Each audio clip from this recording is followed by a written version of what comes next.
Hello बच्चों, स्वागत है आप सभी का इस वीडियो में। आप देख रहे हैं आपका अपना यूट्यूब चैनल स्टडी ऑन। बच्चों, आज की इस वीडियो में हम आपको छिंदवाड़ा यूनिवर्सिटी के बीए सेकेंड ईयर के जो सब्जेक्ट कंप्यूटर एप्लीकेशन का पेपर नंबर सेकंड का संपूर्ण सॉल्यूशन इस वीडियो में प्रोवाइड करने वाले हैं। साथ ही बच्चों हम आपको बताएंगे कि आप इसके सॉल्यूशन का पीडीएफ कैसे डाउनलोड कर सकते हैं। और साथ ही बच्चों हम आपको बता दें कि यह पेपर बीए सेकेंड ईयर वालों में जो है BA second year, BSc second year और साथ ही जो है आपका बीकॉम सेकेंड ईयर, तीनों वाले बच्चे जो है जिनका जो कंप्यूटर एप्लीकेशन का जो पेपर एक जैसा है वो सभी लोग कर सकते हैं। तो चलिए हम वीडियो शुरू कर लेते हैं। इससे पहले यदि आप इस चैनल पर पहली बार आएँ तो आप इस चैनल को सब्सक्राइब करके बेल आइकन को प्रेस कर दें, ताकि जब भी कोई मैं नेक्स्ट वीडियो अपलोड करूँ उसका नोटिफिकेशन आपको सबसे पहले मिले। और साथ ही बच्चों आपको बता दें कि आपके कई पेपर जो है, बहुत से पेपर हमारे इस चैनल पर अपलोड किए जा चुके हैं। उन सभी पेपर को देखने के लिए आपको इस वीडियो को जो है कमेंट बॉक्स में आपको पिंड कमेंट बॉक्स दिया हुआ, वहाँ क्लिक कर आप सारे क्वेश्चन पेपर के आंसर देख सकते हैं। तो चलिए वीडियो शुरू कर लेते हैं। तो सबसे पहले हम पूरे क्वेश्चंस देखेंगे, उसके बाद हम आपको आंसर प्रोवाइड करवाएंगे। तो देखिए क्वेश्चन नंबर 1 में आपको क्लाइंट सर्वर प्लेटफॉर्म क्या है, डाटाबेस सिस्टम को आपको विस्तार से समझाइए कहा गया है। साथ ही आपको इसके अथवे में आपको देखिए तार्किक और भौतिक डेटा प्रतिनिधित्व क्या है। इसके बाद आपको क्वेश्चन नंबर 2 में बच्चों डेटा विकास जीवन चक्र क्या है, विस्तार से समझाइए। इसके अथवे में आपको सामान्यीकरण क्या है, सामान्यीकरण प्रकारों को विस्तार से आपको समझाने को कहा गया है। इसके बाद आपको क्वेश्चन नंबर 3 आपका एसक्यूएल उपभाषा क्या है, एसक्यूएल फंक्शन को आपको समझाने को कहा गया है। साथ ही आपको व्यू क्या है, व्यू कैसे बना है, उदाहरणों के साथ समझाइए कहा गया है। इसके बाद आपका क्वेश्चन नंबर 4 है बच्चों। देखिए 4 में आपको भौतिक भंडारण मीडिया के प्रकारों की व्याख्या करना है। साथ ही आपको डीबीए क्या है, डीबीए की भूमिका को आपको समझाने को कहा गया है। इसके बाद बच्चों आपको देखिए क्वेश्चन नंबर 5 में एसक्यूएल कमांड के प्रकारों की आपको व्याख्या को समझाना है। इसके साथ आपको जॉइन क्या है, जॉइन के जो प्रकारों को आपको समझाना है। इस तरीके से बच्चों को टोटल 5 क्वेश्चन पूछे गए थे। तो चलिए एक एक से अब इनका हम आंसर देख लेते हैं। तो देखिए क्वेश्चन नंबर 1 का उत्तर देखिए, आपका क्वेश्चन नंबर प्रश्न क्रमांक 1 में जो आपको क्लाइंट सर्वर और जो आर्किटेक्चर पूछा गया था।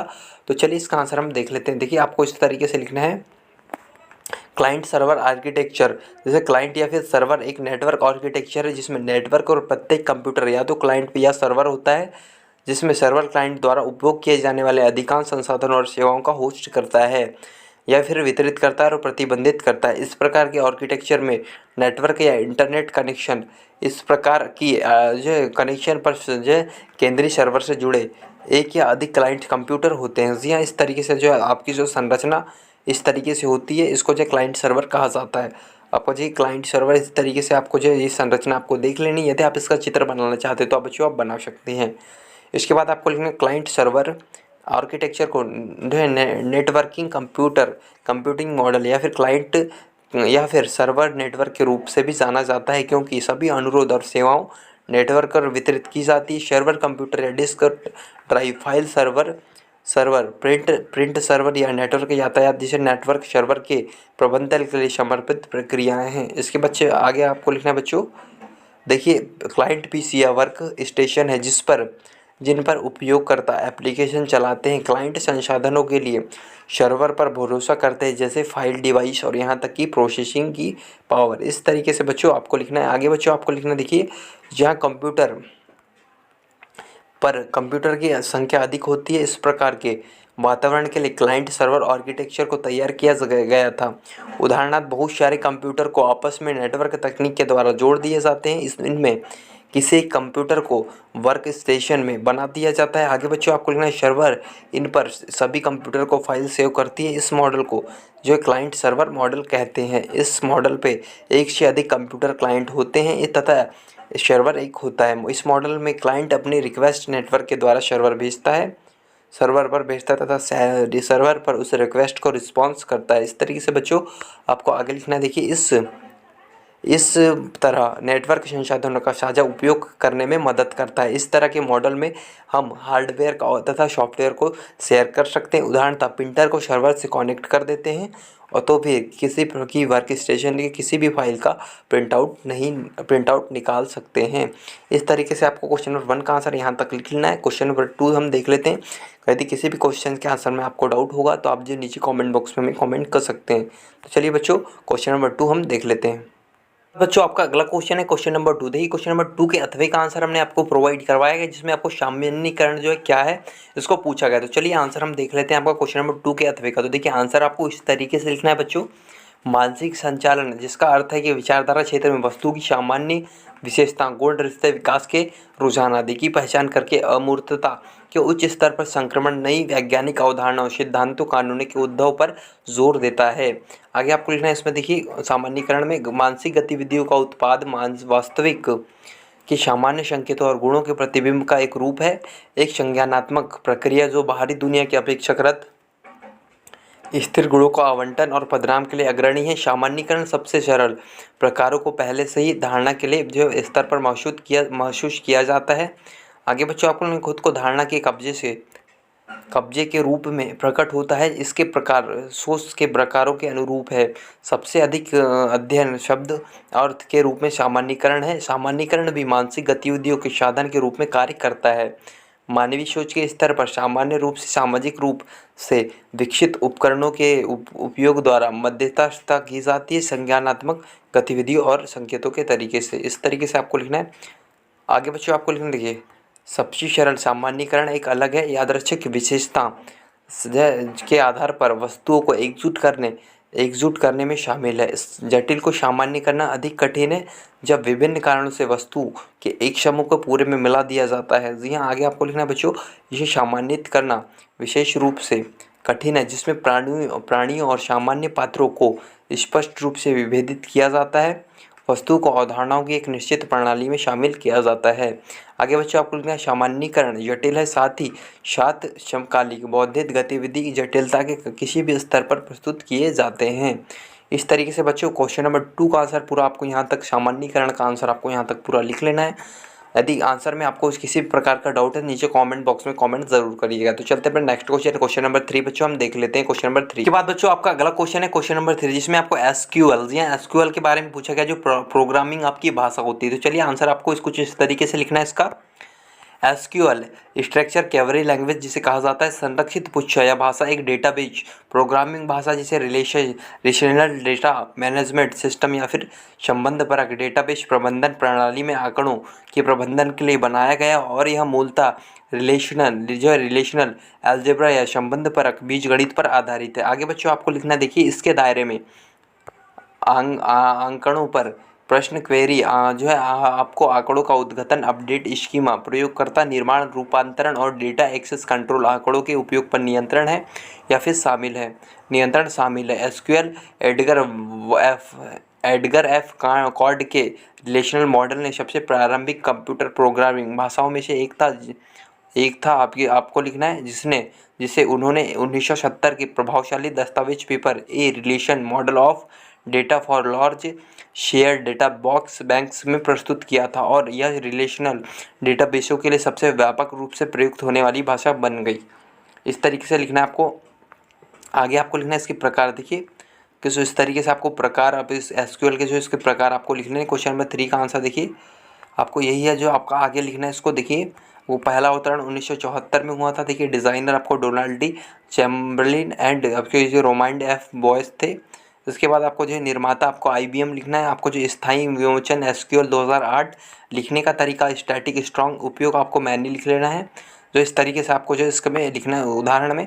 भाषिका आपको देखिए एसक्यूएल 86, एसक्यूएल 89, एसक्यूएल 92, एसक्यूएल आपका 1999 और देखिए एसक्यूएल आपका 2003, एसक्यूएल आपका 2008 हो जाएगा। इसका प्रभावकर्ता जो है डेटालॉग हो जाएगा। इसके बाद आपको देखिए प्रभावकर्ता में डेटालॉग प्रभावित में सीक्यूएल LINQ विंडोज पावर सेल प्रचलन तंत्र में आपको क्रॉस प्लेटफॉर्म लिख लेना है। इस तरीके से बच्चों क्वेश्चन नंबर 3 का आंसर आपको यहाँ तक पूरा लिखना है। आपका उदाहरण भी आपको यहाँ प्रोवाइड करवा दिया गया है। तो इस तरीके से क्वेश्चन नंबर 3 का आंसर कंप्लीट होता है। चलते हैं अपने नेक्स्ट क्वेश्चन नंबर 4 की तरफ।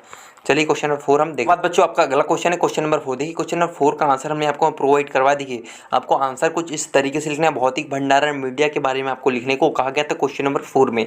तो देखिए इसमें आपको लिखना है चुंबकीय टेप विभिन्न प्रकार के डेटा के लिए भौतिक भंडारण मीडिया का एक प्रकार है। यह हाल के प्रकार के भंडारण मीडिया के विपरीत एक ठोस समाधान माना जाता है। चुंबकीय टेप कई दशकों से ऑडियो और बाइनरी डेटा स्टोरेज के लिए एक प्रमुख वाहन रहा है और अभी भी कुछ प्रणालियों के लिए डेटा भंडारण एक हिस्सा है। इस तरीके से आपको लिखना है। आगे आपका इसको देखिए वर्णन और इस तरीके से करना है। सूचना कोडिंग की एक निश्चित प्रस्तुति बनाने की प्रक्रिया है। एक कंप्यूटर केवल संख्यात्मक रूप से प्रस्तुत जानकारी को संसाधित कर सकता है। कंप्यूटर पर प्रसंस्करण के लिए अन्य सभी जानकारी, उदाहरण के लिए ध्वनि, चित्र, उपकरण, रीडिंग आदि को संख्यात्मक रूप से जो परिवर्तित किया जाना चाहिए। एक नियम के रूप में एक कंप्यूटर में सभी संख्याओं को शून्य और लोगों को 10 अंकों के बजाय, जैसा कि लोगों के लिए आम है, का उपयोग करके दर्शाया गया है। दूसरे शब्दों में आमतौर पर कंप्यूटर पर एक द्विआधारी संख्या प्रणाली में काम करते हैं, क्योंकि उन्हें संशोधित करने के लिए उपकरण बहुत सरल हो जाते हैं। आगे बच्चों आपको इसमें लिखना है पठन जानकारी, स्टोरेज डिवाइस, मेमोरी में संग्रहित जानकारी को निकालना इसका कार्य है और इसे कंप्यूटर के अन्य उपकरणों में स्थानांतरित करना जो है इसका कार्य होता है आपका। अधिकांश मशीन संचालन है करते समय सूचनाओं का पठन किया जाता है और कभी कभी यह एक स्वतंत्र ऑपरेशन होता है। इसके बाद आपको लिखना है निबंध के पाठ्यक्रम में हम मुख्य प्रकार के जो है आपको इस तरीके से निबंध के जो है पाठ्यक्रम में हम जो है मुख्य प्रकार के भंडारण, मीडिया, कोडिंग और पढ़ने की जानकारी, साध्य विकास की संभावना पर विचार करते हैं। तो इस तरीके से क्वेश्चन नंबर 4 का बच्चों आपको आंसर यहाँ तक लिख लेना है। इसके बाद देख लेते हैं आपका अगला क्वेश्चन नंबर 4 आपका कंप्लीट होता है। चलते हैं क्वेश्चन नंबर 5 की तरफ। बाद बच्चों आपका अगला क्वेश्चन है क्वेश्चन नंबर 5। देखिए क्वेश्चन नंबर 5 का आंसर हमने आपको प्रोवाइड करवाया, जिसमें आपको बोला गया एसक्यूएल के जो है आपको जो है कमांड्स के बारे में आपको लिखने को कहा गया। तो चलिए और जो है इसके आपको जो है प्रकारों को समझाने को कहा गया। चलिए इसका आंसर हम देख लेते हैं। आपको आंसर कुछ इस तरीके से लिखना है। तकनीकी रूप से कहे तो एसक्यूएल एक डाटा जो सब लैंग्वेज है, अर्थात एक ऐसी लैंग्वेज है जिसका उपयोग डाटाबेस में इंटरेक्ट करने के लिए होता है। दूसरे शब्दों में सारे एसक्यूएल स्टेटमेंट्स सिर्फ डाटाबेस के लिए इंस्ट्रक्शंस है और यहीं पर जो है यहाँ सी या फिर C++ या फिर बेसिक आदि जैसी जनरल पर्पज़ प्रोग्रामिंग लैंग्वेज से भिन्न होती है। आगे बच्चों आपको नहीं एसक्यूएल कई भिन्न उद्देश्यों की प्रकार की कमांड्स देती है। एसक्यूएल कमांड्स को निम्न श्रेणियों में विभाजित किया गया है। जी हाँ, आपको इसके प्रकार पूछे गए। देखिए ये 5 प्रकार का होता है। मुख्य data definition language DDL commands कहा जाता है। दूसरा डाटा मैनिपुलेशन लैंग्वेज से DML कमांड्स कहा जाता है। तीसरा ट्रांजैक्शन कंट्रोल लैंग्वेज से TCL कमांड्स कहा जाता है। साथ ही चौथे में सेशन कंट्रोल कमांड्स और पांचवा आपका सिस्टम कंट्रोल कमांड्स हो जाएगा। चलिए अब इसको थोड़ा थोड़ा आपको जो है इसको वर्णन कर लेना। देखिए क्वेश्चन नंबर देखिए आपको पहले में DTD कमांड्स था। तो देखिए जैसा कि नाम से स्पष्ट होता है, हमें यह डाटा डेफिनेशन से संबंधित काम करने की क्षमता देती है। इस कमांड के द्वारा निम्नलिखित प्रकार के टास्क परफॉर्म किए जाते हैं। आगे बच्चों आपको इसमें लिखना है। देखिए फर्स्ट में आपको लिखना है यह क्रिएट, ऑल्टर और develop schema object. DDL commands या सेक्शन, टेबल, व्यू या इंडेक्स आदि जैसे ऑब्जेक्ट्स को निर्मित करने, डिफाइन करने, परिवर्तित करने या डिलीट करने में उपयोगी होता है। क्रिएट कमांड का उपयोग स्कीमा ऑब्जेक्ट को निर्मित करने में होता है। ऑल्टर कमांड्स का उपयोग पहले से मौजूद कमांड्स को रूपांतरित करने या परिवर्तित करने में होता है। और आगे लिखना है ड्रॉप कमांड्स का उपयोग स्कीमा ऑब्जेक्ट डिलीट करने या घटाने में होता है। इस तरीके से बच्चों आपको आगे लिखना। देखिए दूसरा आपका DML जो कमांड था उसमें लिखना है डाटा मैनिपुलेशन जैसे लैंग्वेज। जैसे DML यह वह लैंग्वेज है जो यूज़र्स को उस दशा में एक्सेस या मैनुपुलेट करने की योग्यता देता है जैसा उचित डाटा मॉडल में जो है ऑर्गेनाइज कर रखा है। इस तरीके से तीसरे में आपको बच्चों आ जाएगा TCL कमांड। जी हाँ, TCL कमांड्स आपका अगला है। तो इसमें आपको लिखना है। देखिए बच्चों एक ट्रांजैक्शन कार्य की यह पूर्ण यूनिट होता है। एक ट्रांजैक्शन तब सफलतापूर्वक पूरा होता है जिसे कॉमिट के नाम से जाना जाता है यदि इसके सभी घटक चरण सफलतापूर्वक पूरे हो गए हो। ट्रांजैक्शन मैनेज और कंट्रोल करने के लिए ट्रांजैक्शन कंट्रोल कमांड्स का उपयोग किया जाता है। आगे बच्चों आपको लिखना है ये कमांड्स DML कमांड्स द्वारा किए गए बदलाव को मैनेज करते हैं। इसके बाद आपका चौथा था सेशन कंट्रोल स्टेटमेंट्स। तो ये किसी यूज़र सेशन की प्रॉपर्टीज़ को डायनामिकली मैनेज करते हैं। इस तरीके से आपको लिखना डायनामिकली है आपका। ये थोड़ा सा डिफरेंस आपका डिफरेंट जो है आपकी लैंग्वेज में थोड़ा हो जाता है। तो देखिए आपको पूरा यहाँ तक आपको लिखना है। इस तरीके से आपको इसके 4 प्रकार का पूरा वर्णन कर लेना है। तो इस तरीके से बच्चों आपको क्वेश्चन नंबर 5 का भी आंसर कंप्लीट होता है। तो उम्मीद है कि सभी क्वेश्चन के आंसर से आप श्योर हो गए। यदि किसी भी क्वेश्चन के आंसर में आपको डाउट्स है तो नीचे कमेंट बॉक्स में कमेंट ज़रूर करिएगा। और आपको नीचे इस कमेंट बॉक्स में आपको लिंक दिया हो तो सारे पेपर के जो आपको कमेंट बॉक्स में जो क्लिक करके आपको लिंक में सारे क्वेश्चन पेपर के सॉल्यूशन मिल जाएंगे। तो वहाँ क्लिक करके आप जो सारे क्वेश्चन पेपर सॉल्व कर सकते हैं। और साथ ही इसका जो है PDF डाउनलोड करने के लिए इस वीडियो के डिस्क्रिप्शन बॉक्स में हम आपको हमारे व्हाट्सएप ग्रुप का लिंक दिया हुआ है। वहाँ जाकर आप जो हमारे व्हाट्सएप ग्रुप को ज्वाइन कर सकते हैं। और साथ ही आपको जो है वहाँ पर हो सकता है आपको जो है हम PDF प्रोवाइड कर दें। तो मिलते बच्चों नेक्स्ट वीडियो में नेक्स्ट सॉल्यूशन के साथ। जब तक टेक केयर, जय हिंद, बाय बाय।